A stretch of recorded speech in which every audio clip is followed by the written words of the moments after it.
മാതാപിതാക്കളുടെ കയ്യിൽ നിന്ന് ഇന്നും നമുക്ക് ഭക്ഷണം എൻ്റെ ഉമ്മ എനിക്കൊന്ന് വാരി തന്നിരുന്നെങ്കിൽ, എൻ്റെ വാപ്പ എനിക്കൊന്ന് ഭക്ഷണം വാരി തന്നിരുന്നെങ്കിൽ എന്ന് കൊതിക്കുന്ന മക്കളുണ്ട് എങ്കിൽ എൻ്റെ പ്രിയമുള്ളവരെ, അള്ളാഹുവിൻ്റെ പ്രവാചകൻ അവിടെ നിന്ന് പറയുകയാണ്. റസൂലുള്ള പറഞ്ഞു, ആയിഷ കാന യുത്ഇമുഹാ ബിയദിഹി.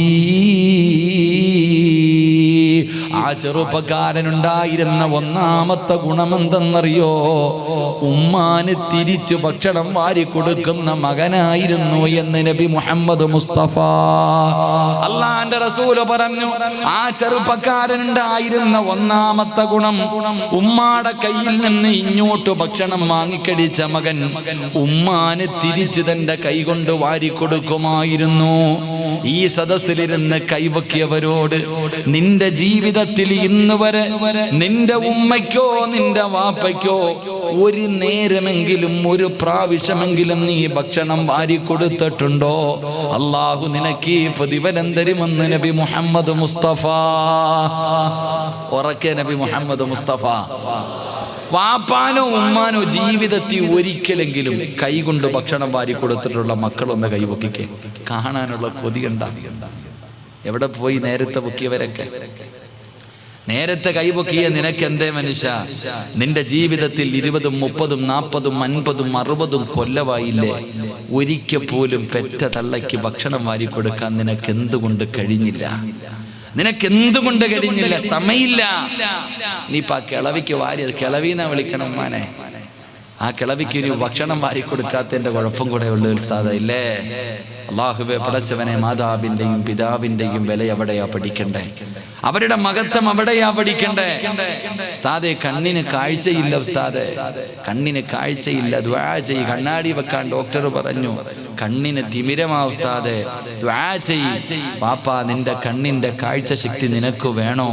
രോഗം പിടിച്ച് വീടിന്റെ അകത്ത് കിടക്കുന്ന ഉമ്മാന്റെ മുഖത്ത് പോയി ചിരിച്ചുകൊണ്ട് നോക്കിക്കൊണ്ടിരി. നിന്റെ കണ്ണിന്റെ കാഴ്ച ശക്തി അള്ളാഹു തരുമെന്ന് നബി മുഹമ്മദ് മുസ്തഫ. ഒരു മരുന്നും കഴിക്കണ്ട, നീ ഒരു കണ്ണാടിയും വെക്കണ്ട. പെറ്റ തള്ളയുടെ മുഖത്ത് നോക്കിയിരിക്കും മനുഷ്യ. നിന്നെ നൊന്ത് പ്രസവിച്ച 9.5 മാസക്കാലം ഗർഭം ചുമന്ന് മരണവേദനയുടെ വേദനയും നൊന്ത് പ്രസവിച്ച നിന്റെ ഉമ്മാന്റെ 2 നെറ്റികൾക്കിടയിൽ പോയി നീ ചുംബിക്കുമോനെ. ഉമ്മാടെ മുഖത്ത് നോക്കിയിരുന്നാൽ ഇബാദത്തിന്റെ കൂലിയാണെന്ന് നബിയുനാ റസൂലുള്ളാഹി സ്വല്ലല്ലാഹു അലൈഹി. അതുകൊണ്ട് ഇന്ന് വഴുത് കടിഞ്ഞ് ഇവിടെ നിന്ന് ഭക്ഷണവുമായി വീട്ടിലേക്ക് കടന്നു പോ. രോഗം പിടിച്ച് വീടിന്റെ അകത്ത് കിടക്കുന്ന ഉമ്മ വാപ്പ, അള്ളാഹുവേ പടച്ചവനെ, ഇവിടെ നിന്ന് കിട്ടുന്ന ചീരണിയുമായി ഉമ്മാടെയും വാപ്പാടെയും റൂമിന്റെ അകത്ത് കയറി ചെന്നിട്ട് മാതാപിതാക്കളുടെ കാലിൽ പിടിച്ചിട്ടിരുന്ന് കര, ഉമ്മച്ചി എനിക്ക് പുറത്തുതാ. നിങ്ങളെ ഞാൻ ഒരുപാട് വേദനിപ്പിച്ചിട്ടുണ്ട്.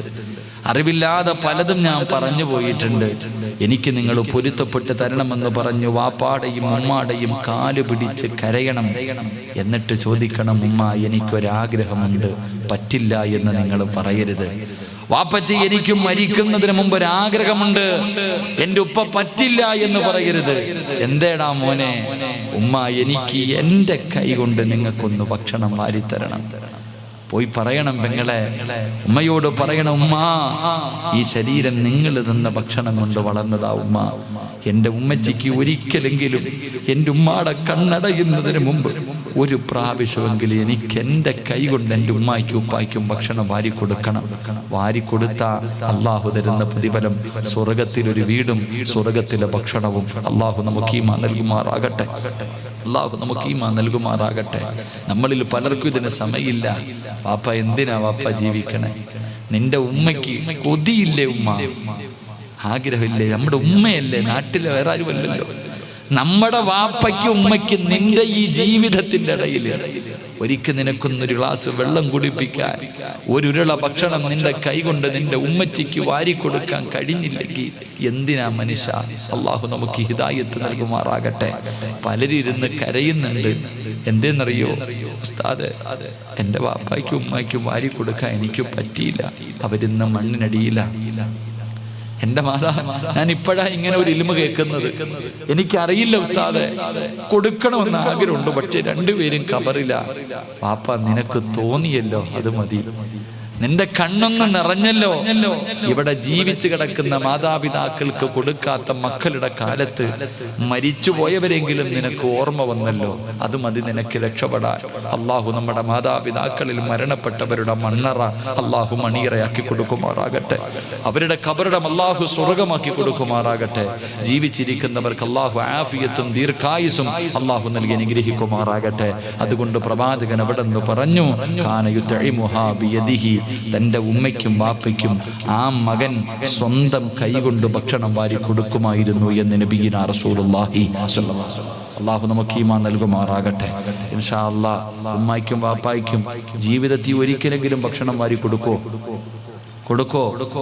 നിയ്യത്ത് ചെയ്യുന്നവർ കൈവെക്ക്. ഉമ്മായ്ക്കും വാപ്പായ്ക്കും അൽഹംദുലില്ലാഹ് ഇന്നത്തെ വഅദ് കൊണ്ട് പ്രയോജനം ഉണ്ടായി. അള്ളാഹു അവരുടെ പൊരുത്തം നമുക്ക് നൽകുമാറാകട്ടെ. രണ്ട് പ്രവാചകൻ സല്ലല്ലാഹു അലൈഹി വസല്ലമ തങ്ങൾ പറഞ്ഞു, ആ ചെറുപ്പക്കാരൻ ഉമ്മയുടെ മുന്നിൽ ശബ്ദമുയർത്തി സംസാരിക്കില്ലായിരുന്നു എന്ന് നബിയിന റസൂലുള്ളാഹി. ആ ചെറുപ്പക്കാരൻ ഉണ്ടായിരുന്ന രണ്ടാമത്തെ ഗുണം, ഉമ്മാടെ മുന്നിൽ ശബ്ദമുയർത്തൂല. മദ്രസയിൽ 2ാം ക്ലാസ് മുതൽ പഠിക്കാൻ തുടങ്ങിയതാ, ഉമ്മാടെയും ബാപ്പാടെയും മുന്നിൽ നീ ശബ്ദമുയർത്തരുത്, അവരുടെ മുന്നിലൂടെ നീ നടക്കരുത്, അവരുടെ മുന്നിൽ നീ കയറി ഇരിക്കരുത്.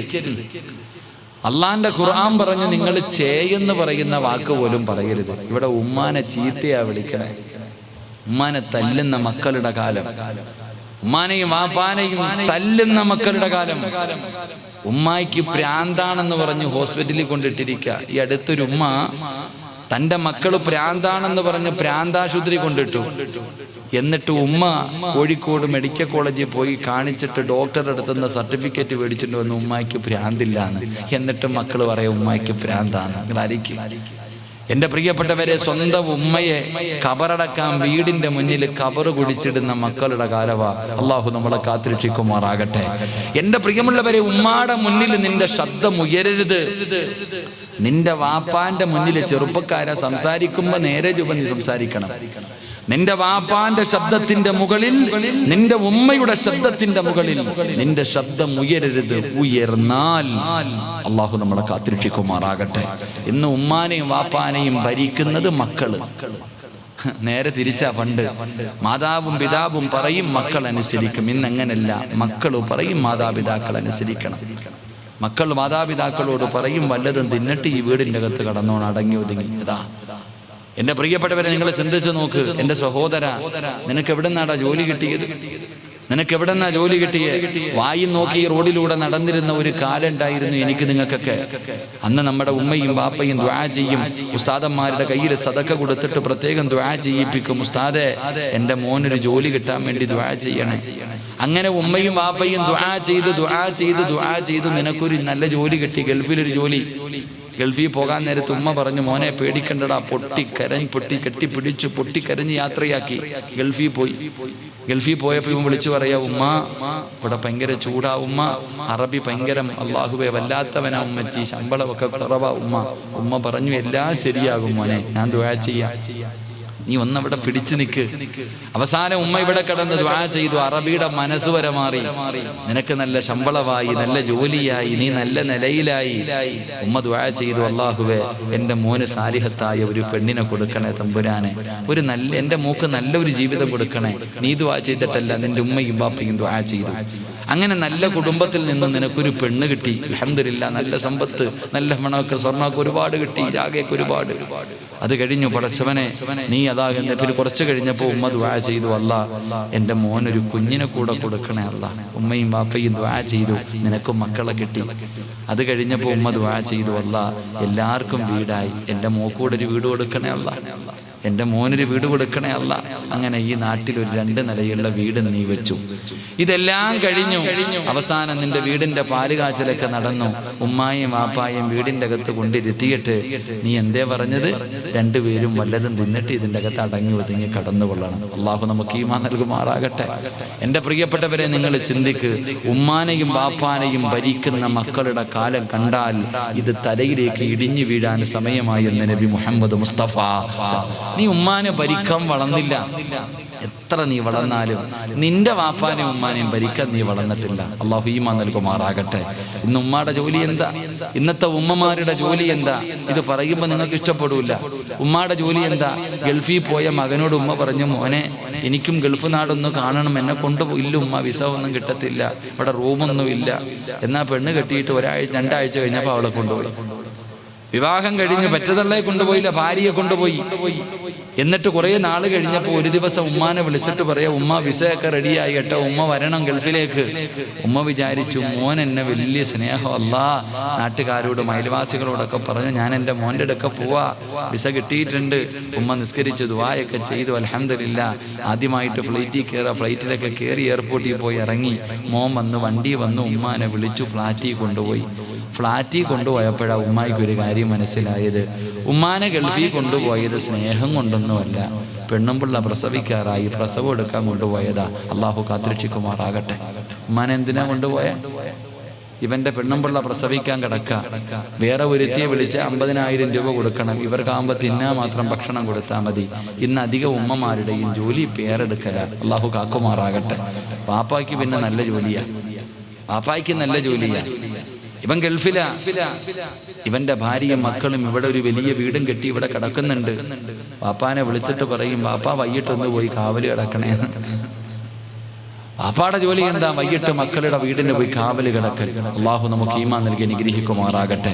അതുകൊണ്ട് എൻ്റെ പ്രിയപ്പെട്ടവരോട് പറയുന്നു, ഉമ്മാടെയും ബാപ്പാടെയും മുന്നിൽ നിന്റെ ശബ്ദം ഉയരരുത്. നിനക്ക് ആരെയെങ്കിലും നന്നാക്കണമെന്ന് തോന്നിയാ ആദ്യം നിന്റെ മക്കളെ നന്നാക്ക്, കൂടെ കിടക്കുന്നവളെ നന്നാക്ക്. വയൽ അവിടെ പറയണം. നിനക്ക് ശബ്ദമുയർത്തിയിട്ട് വയല് പറയാൻ തോന്നിയ ഭാര്യയോടും മക്കളോടും പറ, നിന്റെ ഉമ്മാടെയും ബാപ്പാടെയും മുന്നിൽ നിന്റെ ശബ്ദം ഉയർത്തരുത്. നിനക്ക് അള്ളാഹു നരകം തരും. അള്ളാഹു കാത്തിരക്ഷിക്കുമാറാകട്ടെ. 3, ഈ ചെറുപ്പക്കാരൻ ഉണ്ടായിരുന്ന 3ാമത്തെ ഗുണം, ഉമ്മാനെ കാണാൻ ആരെങ്കിലും വീട്ടിൽ വന്നിട്ട് ഇറങ്ങിപ്പോകുമ്പോ കൂടെ പോകും. ഉമ്മാനെ കാണാൻ ആരെങ്കിലും വീട്ടിൽ വന്നിട്ട് ഇറങ്ങി പോകുമ്പോ ഈ ചെറുപ്പക്കാരൻ കൂടെ പോയിട്ട് ചോദിക്കും, എൻ്റെ ഉമ്മ വല്ല പരാതിയും പറഞ്ഞു? എൻ്റെ ഉമ്മ എന്നോടൊന്നും പറയാറില്ല. എൻ്റെ ഉമ്മയ്ക്ക് എൻ്റെ വീട്ടിൽ എന്തെങ്കിലും കുറവുണ്ടെങ്കിൽ പറ, ചെയ്തു കൊടുക്കാനാ, എൻ്റെ ഉമ്മയുടെ ആഗ്രഹം സാധിച്ചു കൊടുക്കാനാ എന്ന് ചോദിച്ച് അറിഞ്ഞിട്ട് ചെയ്തു കൊടുക്കുമായിരുന്നു എന്ന് നബിയുനാ റസൂലുള്ളാഹി സ്വല്ലല്ലാഹു അലൈഹി വസല്ലം. നിങ്ങൾ വീട്ടിൽ വന്നിട്ട് പോകുന്നവരോട് ചോദിക്കാനൊന്നും പോണ്ട, ഉമ്മായും വാപ്പായും പറയുന്നതെങ്കിലും ഒന്ന് വാങ്ങിക്കൊടുത്താൽ മതി. അള്ളാഹു ഈമാൻ തരുമാറാകട്ടെ. വാപ്പായും ഉമ്മായും പറയുന്നതെങ്കിലും, മോനെ മോനെ ഒന്ന് പ്രഷറിന്റെ ഗുളിക തീർന്നു പോയി വാങ്ങിത്താടാ. എന്തുവാ നിങ്ങളിപ്പോ ചോറല്ലേ തിന്നുന്നത്, പ്രഷറിന്റെ ഗുളികയാണോ തിന്നുന്നത്? അതാ ചോദിക്കാം. വാപ്പായി ഉമ്മായി 135 രൂപ അല്ലെങ്കിൽ 150 രൂപയുടെ ഒരു ഗുളിക വാങ്ങിത്തരാൻ ചോദിച്ചാൽ അപ്പോഴും കണക്ക് പറയും. അള്ളാഹുവേ പടച്ചവനെ, മാതാവും പിതാവും ചോദിക്കുന്ന കാര്യം പോലും നമ്മളിൽ അധികം പേരും വാങ്ങിക്കൊടുക്കാറില്ല. അള്ളാഹു നമ്മളെ കാത്തിരക്ഷിക്കുമാറാകട്ടെ. അതുകൊണ്ട് പ്രവാചകൻ പറഞ്ഞു, ഈ 3 കാര്യം ആ ചെറുപ്പക്കാരൻ ഉള്ളത് കൊണ്ടാണ് അള്ളാഹു ഈ പ്രതിഫലം കൊടുത്തത്. ഈ കൈപൊക്കിയ നിങ്ങൾക്ക് ആർക്കെങ്കിലും വേണമെങ്കിൽ ഈ 3 ഗുണം നിങ്ങളും ജീവിതത്തിൽ സൂക്ഷിക്ക്. അള്ളാഹുവിന്റെ മലക്കുകൾ നിന്നെ സ്നേഹിക്കും. ആ മലക്കിന്റെ കയ്യെ പിടിച്ച് സ്വർഗത്തിൽ പോകാൻ അള്ളാഹു നിങ്ങൾക്ക് ഭാഗ്യം തരുമെന്ന് നബി മുഹമ്മദ് മുസ്തഫ സ്വല്ലല്ലാഹു അലൈഹി വസല്ലമ തങ്ങൾ പറയുമ്പോൾ, എന്റെ പ്രിയമുള്ള സഹോദരങ്ങളെ, 4ാമത്തെ കാര്യം എന്താണ്? ഒരു കാര്യം കൂടെ പറഞ്ഞിട്ട് നമുക്ക് ദുആ ചെയ്തു പിരിയാം. ഒന്നുകൂടെ പറഞ്ഞിട്ട് നമുക്ക് ദുആ ചെയ്തു പിരിയാം. മഹാനായ നബി മുഹമ്മദ് മുസ്തഫ സ്വല്ലല്ലാഹു അലൈഹി വസല്ലമ തങ്ങൾ അതാ മുഅ്തദ് യുദ്ധത്തിന് വേണ്ടി സ്വഹാബത്തിനെ തിരഞ്ഞെടുക്കുകയാണ്. യുദ്ധത്തിന് വേണ്ടി സ്വഹാബത്തിനെ തിരഞ്ഞെടുക്കുകയാ. ആ സമയത്ത് സ്വഹാബികളെ മുഴുവനും പ്രവാചകനെ തിരഞ്ഞെടുത്തു. 3 ചെറുപ്പക്കാരെ മുന്നിലേക്ക് വിളിച്ചു. എന്നിട്ട് അല്ലാഹുവിന്റെ റസൂൽ പറഞ്ഞു, 1ാമത് യുദ്ധം നയിക്കേണ്ടത് നീയാണ്. നിനക്ക് എന്തെങ്കിലും സംഭവിച്ചാൽ 2ാമത്തെ ചെറുപ്പക്കാരനോട് പറഞ്ഞു, നീ നയിക്കണം. നിനക്ക് എന്തെങ്കിലും സംഭവിച്ചാൽ 3ാമത്തെ ചെറുപ്പക്കാരനോട് പറഞ്ഞു, നീയാണ് യുദ്ധം നയിക്കേണ്ടത്. നിനക്കും എന്തെങ്കിലും സംഭവിച്ചാൽ സഹാബാ, നിങ്ങളിൽ ആരെങ്കിലും യുദ്ധം നയിക്കണേ സഹാബാ.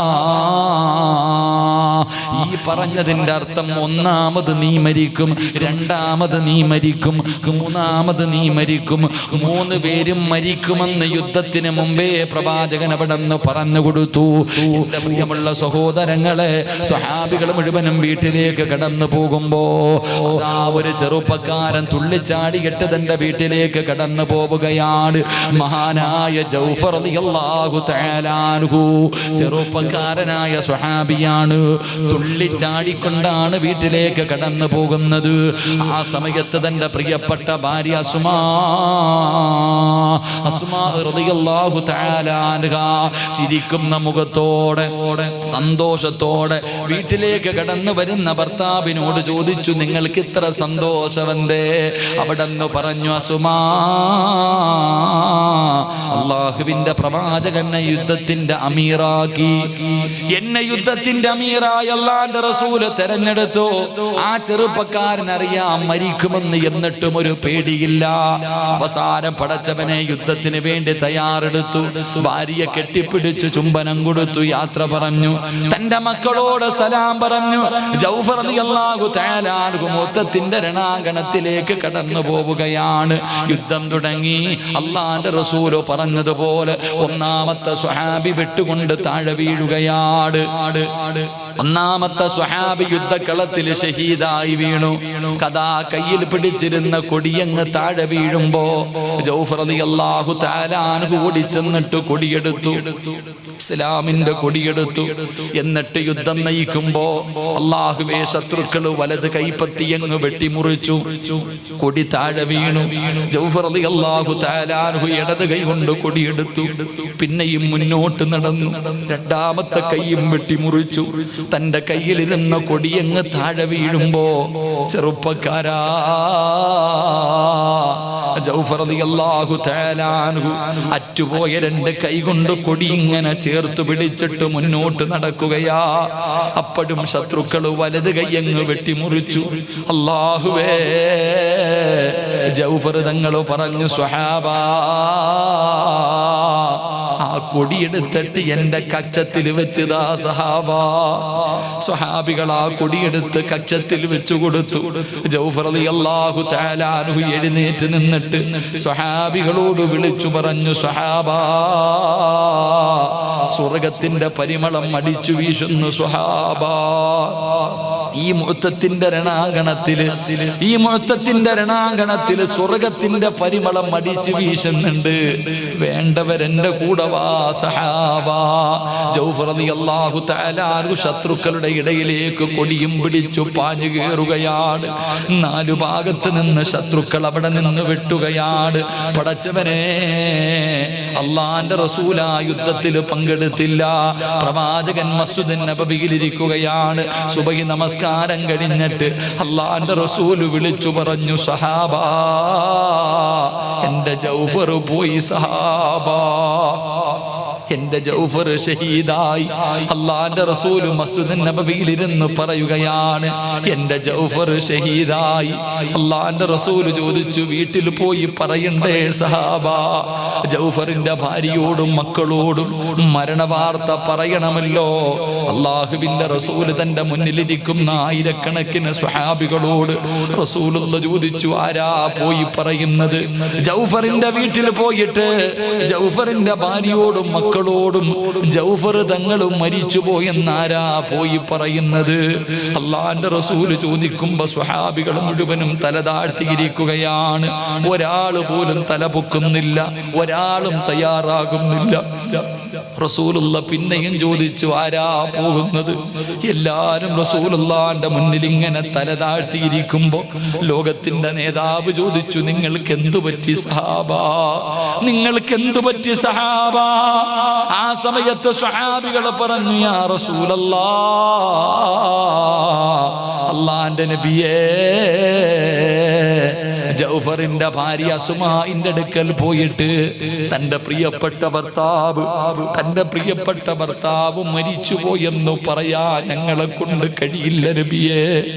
ഭാര്യയുടെ മുന്നിൽ പോയിട്ട്, ജൗഫറിന്റെ ഭാര്യയുടെ മുന്നിൽ പോയിട്ട്, പെണ്ണെ നിന്റെ ഭർത്താവ് മുഅ്തത്തിന്റെ രണാങ്കണത്തിൽ ഷഹീദായി എന്ന് പറയാനുള്ള ധൈര്യം ഞങ്ങൾക്കില്ല. കാരണം ആ പെണ്ണിന് 19 വയസ്സാണ് നബിയേ. ആ പെണ്ണിന്റെ വയസ്സ് 19 വയസ്സാണ്. 19 വയസ്സുള്ള ഒരു പെണ്ണിനോട് നിന്റെ ഭർത്താവ് മരിച്ചുപോയെന്ന് പറയാ ഞങ്ങൾക്ക് ധൈര്യമില്ല. ജൗഫർ തങ്ങൾക്ക് 3 മക്കളുണ്ടടാ ചെറുപ്പക്കാരാ. മോനെ, ടിക്ടോക്ക് കളിക്കുന്ന എന്റെ ചെറുപ്പക്കാരോട് ജൗഫർ റളിയല്ലാഹു തആല അൻഹുവിന് 3 മക്കളുണ്ടടാ മോനെ. അല്ലാഹുവേ, എത്ര വയസ്സെന്നറിയോ? 10 വയസ്സിന്റെ താഴെ പ്രായമുള്ള 3 പിഞ്ചു കുഞ്ഞുങ്ങള്. അല്ലാഹുവേ, 8 വയസ്സ്, 6 വയസ്സ്, 3 വയസ്സെന്നൊക്കെ ചരിത്രം പറയുന്നു. 10 വയസ്സിന്റെ താഴെ പ്രായമുള്ള 3 പിഞ്ചു മക്കളാ വീട്ടിൽ നിൽക്കുന്നുണ്ട്. ആ മക്കളുടെ മുന്നിൽ ചെന്നിട്ട് മോനെ നിന്റെ വാപ്പ മരിച്ചടാ എന്ന് പറയാ ഞങ്ങൾക്കാർക്കും ധൈര്യമില്ല നബിയേ. സ്വഹാബികൾ മുഴുവനും മുത്തുനബിയോട് പറയുമ്പോ പ്രവാചകൻ പറഞ്ഞു, പോയി പറയണമല്ലോ, നമുക്ക് ഒരുമിച്ച് പോയി പറയാ സഹാബ. നമുക്കെല്ലാവർക്കും കൂടെ ഒരുമിച്ച് പോയിട്ട് മരണവാർത്ത പറയാ. അള്ളാഹുവിന്റെ പ്രവാചകനും സ്വഹാബികളും ജൗഫർ തങ്ങളുടെ വീട്ടിലേക്ക് നടക്കുകയാണ്. ആ വീട്ടിൽ നടക്കുന്ന രംഗം എന്തെന്നറിയോ? 3 പിഞ്ചു കുഞ്ഞുങ്ങളെ കുളിപ്പിച്ചു പുതിയ വസ്ത്രവും കൊടുത്തിട്ട് വീടിന്റെ മുന്നിൽ ഇങ്ങനെ നിരത്തി നിർത്തിയിരിക്കുകയാണ്. യുദ്ധം ജയിച്ചിട്ട് വരുന്ന ഭർത്താവിനെ കാണാൻ 10 വയസ്സിന്റെ താഴെയുള്ള 3 മക്കളെ കുളിപ്പിച്ച് ഒരുക്കിയിട്ട് പുതുവസ്ത്രം ധരിപ്പിച്ച് വീടിന്റെ മുന്നിൽ ഇങ്ങനെ നിരത്തി നിർത്തിയിരിക്കുകയാണ്. 19 വയസ്സുകാര് വീടിന്റെ അകത്തിരുന്നിട്ട് ഭർത്താവിന് ഏറ്റവും ഇഷ്ടപ്പെട്ട ഭക്ഷണം ഉണ്ടാക്കുകയാ. ആ സമയത്താണ് മുത്തുനബി നടന്നു വരുന്നത്. ജൗഫർ തങ്ങളുടെ മക്കള് വിളിച്ചു പറഞ്ഞു, ഉമ്മാ മുത്തുനബി വരുന്നുമ്മാ. അല്ലാഹുവിന്റെ റസൂല് നമ്മുടെ വീട്ടിലേക്ക് കടന്നു വരുന്നു. 3 മക്കളും ഇറങ്ങി ഓടി. ജൗഫർ തങ്ങളുടെ 3 മക്കളും ഇറങ്ങി ഓടി. അല്ലാഹുവിന്റെ റസൂലിന്റെ കയ്യിൽ പിടിച്ചിട്ട് മുസാഫഹത്ത് ചെയ്തു. റസൂലുള്ളാഹിന്റെ കയ്യിൽ പിടിച്ചിട്ട് മക്കൾ ഇങ്ങനെ നിൽക്കുകയാണ്.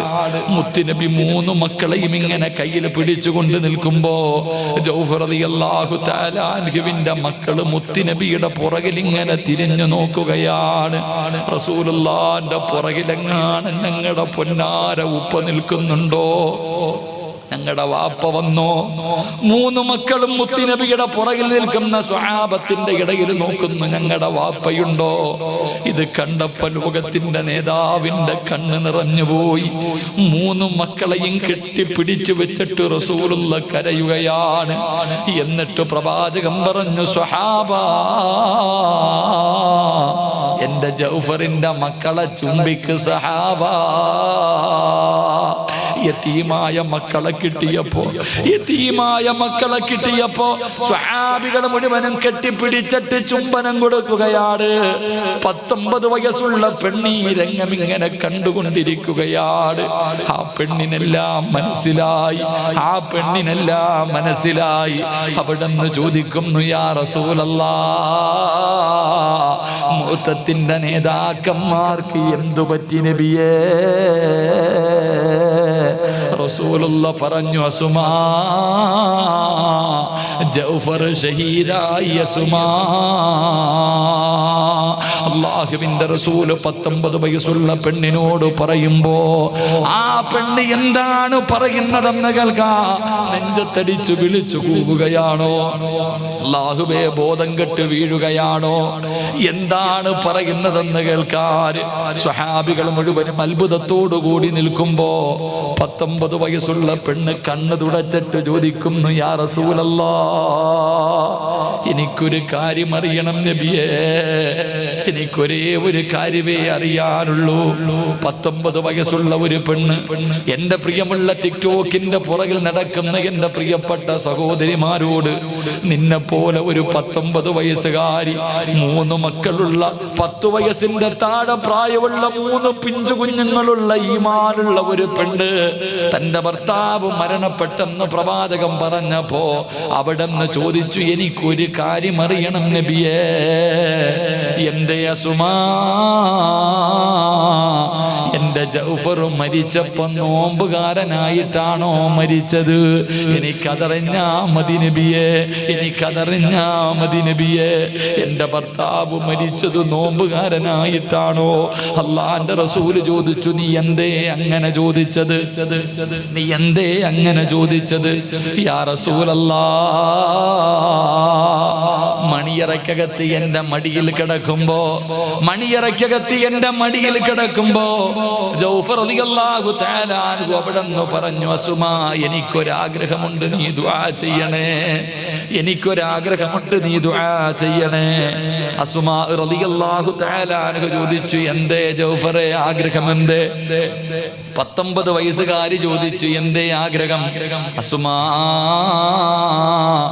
മരിക്കുമ്പോ എനിക്ക് നോമ്പുകാരനായിട്ട് മരിക്കണം, മരിക്കുന്ന സമയത്ത് നോമ്പുകാരനായിട്ട് മരിക്കണം, നാളെ അള്ളാന്റെ മുന്നിലിരുന്നിട്ട് എനിക്ക് നോമ്പ് തുറക്കണം അസുമാ, ഇതെന്റെ ആഗ്രഹമാ, ദുആ ചെയ്യണേ എന്ന് പറയുമ്പോ ഭർത്താവിന്റെ മടിയിൽ കിടന്നിട്ട് അസുമാ റളിയല്ലാഹു തആല അൻഹ അതാ അവിടെ ഇരുന്നു കൊണ്ട് പടച്ചവനോട് ദുആ ചെയ്തു, എന്റെ ഭർത്താവിന്റെ ആഗ്രഹം സാധിച്ചു കൊടുക്കണേ അല്ലാഹുവിന്റെ റസൂലിനോട് സ്വഹാബികൾ പറഞ്ഞു, നബിയേ, 96 വെട്ടുകൊണ്ട് കയ്യും കാലുമില്ലാതെ മരണത്തോട് മല്ലടിച്ചുകൊണ്ട് കിടക്കുന്ന സമയം വായിലേക്ക് വെള്ളമൊടിച്ചു കൊടുക്കാൻ പോകുമ്പോ ജൗഫർ തങ്ങൾ വിളിച്ചു പറഞ്ഞു, ഞാൻ നോമ്പുകാരനാ, ഇത് ദുആ ചെയ്തിട്ട് നേടിയെടുത്ത മരണവാ, അവിടെ നിന്ന് നോമ്പുകാരനായിട്ടാണ് മരണപ്പെട്ടതെന്ന് പറയുമ്പോ റസൂലുള്ള പറഞ്ഞത്, അവിടെ നിന്ന് പറഞ്ഞു, അതാ അസുമായിനോട് പറഞ്ഞതെന്തെന്നറിയുമോ? റഅയ്തു ജൗഫറ മലക്കൈനി യതീറു മഅൽ മലായിക, നിന്റെ ഭർത്താവ് മലക്കുകളുടെ കൂടെ പറന്ന് സ്വർഗത്തിൽ പോകുന്നത് ഞാൻ കണ്ടു അസുമാ. നിന്റെ ഭർത്താവ് പറന്നാ പോയത്, മലക്കുകളുടെ കൂടെ സ്വർഗത്തിലേക്ക് പറന്നു പോയ സുമാ ഞാൻ കണ്ടെന്ന് മുത്തുനബി പറയുമ്പോ, സുന്നത്ത് നോമ്പിനെ ഇഷ്ടപ്പെടുന്ന ഒരുപാട് ഉമ്മമാരുണ്ട്. തിങ്കളും വ്യാഴവും നോമ്പ് പിടിക്കുന്നവർ, ഏത് റജബാകട്ടെ മുഹറമാകട്ടെ, അല്ലാഹുവേ ശഅബാനിന്റെ നോമ്പാകട്ടെ, ഏത് സുന്നത്ത് നോമ്പ് കടന്നു വരുമ്പോഴും പിടിക്കുന്ന മനുഷ്യ, നോമ്പിനെ ഇഷ്ടപ്പെടുന്ന പെങ്ങളെ, മലക്കിന് നിന്നെ വല്ലാത്ത ഇഷ്ടമാ. അതുകൊണ്ട് ഞാൻ എൻ്റെ പ്രസംഗം അവസാനിപ്പിക്കുകയാണ്. മലക്ക് സ്നേഹിക്കുന്ന 6 വിഭാഗത്തിൽ 1ാമത്തെ വിഭാഗം ദുനിയാവിനെ വെറുത്തിട്ട് ആഖിറത്തിനെ ഇഷ്ടപ്പെട്ടവരാ. 2 നേരെ ചൊവ്വ ഒതുവെടുക്കുന്നവര്, ഒതുവോടുകൂടി നടക്കുന്നവര്. 3 ഉമ്മാന് ഭക്ഷണം വാരിക്കൊടുക്കുന്ന മക്കള്, ഉമ്മയുടെ മുന്നിൽ ശബ്ദമുയർത്താത്ത മക്കള്, ഉമ്മാടെ ആഗ്രഹങ്ങൾ സാധിച്ചു കൊടുക്കുന്ന മക്കള്. 4 സുന്നത്ത് നോമ്പിനെ ഇഷ്ടപ്പെടുന്നവർ. ഇവരെ മലക്കിന് വലിയ സ്നേഹമാണെന്ന് നബി മുഹമ്മദ് മുസ്തഫ സല്ലല്ലാഹു അലൈഹി വസല്ലം. അല്ലാഹു നമുക്ക് ഈമാൻ നൽകി അനുഗ്രഹിക്കുമാറാകട്ടെ. അതുകൊണ്ട് എൻ്റെ പ്രിയമുള്ളവരെ ഞാൻ നിർത്തുകയാ. സ്വർഗത്തിൽ പോകണമെന്ന് ആഗ്രഹമുള്ളവരൊക്കെ ഒന്ന് കൈവക്കിക്കേ. സ്വർഗത്തിൽ പോകാനുള്ള ഒരു എളുപ്പ വഴിയും പറഞ്ഞ് നമുക്ക് അള്ളാഹിനോട് ദുആ ചെയ്ത് പിരിയാം. അള്ളാഹു ഭാഗ്യം നൽകി അനുഗ്രഹിക്കുമാറാകട്ടെ. നിങ്ങൾക്ക് ഈ കാലാവസ്ഥ കുഴപ്പമില്ല, പക്ഷേ എനിക്ക് ഈ കാലാവസ്ഥ പ്രശ്നമാണ്. ജലദോഷവും തൊണ്ടയടച്ച പിന്നെ ബാക്കിയുള്ള പരിപാടികളൊക്കെ വലിയ പ്രയാസമാണ്. അള്ളാഹു ആഫിയത്ത് നൽകി അനുഗ്രഹിക്കുമാറാകട്ടെ. നിങ്ങളൊക്കെ എഴുന്നേറ്റ് വന്നേ കാണട്ടെ. വാ, എഴുന്നേറ്റ് വാ. ബിസ്മില്ലാ. എല്ലാവരും വാ, ദുആ ചെയ്യാം. അടുത്തേക്ക് വാ. എല്ലാവരും എഴുന്നേറ്റ് അടുത്തേക്ക് വാ. അൽഹംദുലില്ലാ. അള്ളാഹു നമ്മുടെ ഈ സംഗമം സ്വീകരിക്കുമാറാകട്ടെ. മഹാനായി നബി മുഹമ്മദ് മുസ്തഫ സല്ലല്ലാഹു അലൈഹി വസല്ലമ തങ്ങൾ പറഞ്ഞു, നിങ്ങൾക്ക് ആർക്കെങ്കിലും സ്വർഗം വേണം, നിങ്ങൾക്ക് ആർക്കെങ്കിലും സ്വർഗത്തിൽ പോകാൻ ആഗ്രഹമുണ്ടെങ്കിൽ ഞാനൊരു നല്ല കാര്യം പറഞ്ഞു തരാം. ഇത് ജീവിതത്തിൽ ചെയ്താൽ സ്വർഗത്തിൽ പോകാം. അള്ളാഹു ഭാഗ്യം തരുമാറാകട്ടെ. ഇങ്ങോട്ട് വാ, മൈക്ക് സെറ്റ് പെട്ടെന്ന് ഇൻഷാ അല്ലാഹ്. ഇത്തിരി സൗണ്ട് കുറച്ചോ കയറി വാ. അൽഹംദുലില്ലാഹ് ദുആ ചെയ്യാൻ പോ പെട്ടെന്ന്. അൽഹംദുലില്ലാഹ്. എൻ്റെ പ്രിയമുള്ള സഹോദരങ്ങളെ, അൽഹംദുലില്ലാഹ് അള്ളാഹുവിൻ്റെ പരിശുദ്ധമായ ഖുർആൻ പഠിക്കുന്ന 37 വിദ്യാർത്ഥികൾ. അള്ളാഹു ആ മക്കൾക്ക് നാഫിയ ഇൽമു കൊടുക്കുമാറാകട്ടെ. അള്ളാഹു ആ മക്കൾക്ക് നാഫിയ ഇൽമു നൽകി അനുഗ്രഹിക്കുമാറാകട്ടെ. എൻ്റെ പ്രിയമുള്ളവരെ, നാടും വീടും വിട്ട് അവരെല്ലാ സൗകര്യങ്ങളും വിട്ടിട്ട് ഈ മദ്രസയിൽ വന്ന് കിടന്നുറങ്ങുന്ന 37 മക്കളുണ്ട്. അവർ ഖുർആൻ പഠിക്കുന്നവരാ. അവർ അള്ളാഹുവിൻ്റെ പരിശുദ്ധമായ ഖുർആനിനെ ഇഷ്ടപ്പെടുന്നവരാണ്. അള്ളാഹു ആ മക്കൾക്ക് നാഫിയ ഇൽമു നൽകുമാറാകട്ടെ. എൻ്റെ പ്രിയമുള്ളവരെ, ആ 37 മക്കളും നമ്മുടെ മക്കളല്ലേ. അവർക്ക് വേറെ വരുമാനമോ മറ്റുള്ള കാര്യമോ ഒന്നുമില്ല. ഈ മക്കളുടെ ഭക്ഷണത്തിൻ്റെ ചിലവ് തന്നെ ഒരുപാട് എന്ത് ചെയ്യണമെന്നറിയാത്തൊരവസ്ഥയാണ്. അതുകൊണ്ട് എൻ്റെ പ്രിയമുള്ളവരോട് ഞാനൊരു സദക്ക ചോദിക്കുകയാണ്. നിങ്ങൾക്ക് ആർക്കെങ്കിലും തരണമെന്ന് തോന്നിയ എൻ്റെ പ്രിയമുള്ള സഹോദരങ്ങളെ, അള്ളാഹുവിൻ്റെ ഖുർആൻ പഠിക്കുന്ന മക്കൾക്ക് കള്ളുകുടിയൻ്റെ പൈസ വേണ്ട, പലിശക്കാരൻ്റെ പൈസ വേണ്ട, ഹറാമായി സമ്പാദിച്ച ഒരുത്തൻ്റെയും 5 നയാ പൈസ ഖുർആൻ പഠിക്കുന്ന മക്കൾക്ക് വേണ്ട, കഴിച്ചൂടാ. അതുകൊണ്ട് ഹലാലായ പൈസ കൊണ്ട് അള്ളാഹുവിൻ്റെ ഖുർആൻ പഠിക്കുന്ന